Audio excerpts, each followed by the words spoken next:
Les vols se multiplient à Shediac, où un restaurateur s'est même fait dérober le contenu de son bar, et ce, sans se faire pincer. C'est que plusieurs entreprises de la ville de Shediac rapportent avoir été la cible d'infractions criminelles depuis quelques semaines, dont le restaurant bistrot Le Mock Tortue, qui s'est même fait voler ses bouteilles d'alcool. Pour le propriétaire, il s'agit d'un coup dur, très dur, des pertes de plusieurs milliers de dollars en plein durant la saison morte de l'hiver.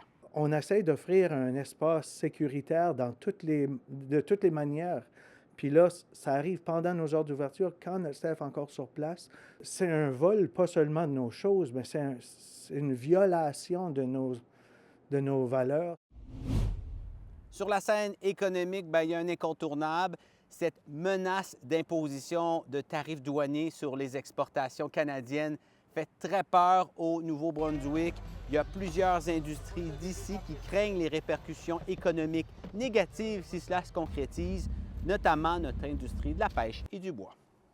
Juste pour le Nouveau-Brunswick, on parle d'exportation de l'ordre d'1 milliard, juste pour le homard. On exporte un bon 50 % de nos produits.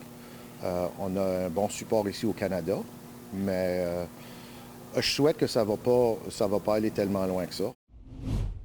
Puis est-ce que la technologie va venir en aide à nos pêcheurs? C'est qu'un nouveau dispositif pourrait se retrouver dans nos homardiers, nos crabiers, afin de tenir les trappes à l'œil. C'est du moins le souhait d'un pêcheur de Miscou qui milite pour l'adoption d'une nouvelle technologie de géolocalisation qui permet de récupérer des casiers perdus en mer et surtout de prévenir le vol aussi. Chaque année, des milliers de trappes qu'on appelle aussi des engins fantômes sont perdus, ce qui peut créer des pièges éternels et causer de l'empêtrement.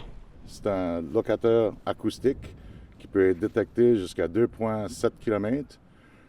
Et puis, tu peux faire un triangulation avec et trouver ton casier vraiment plus facile.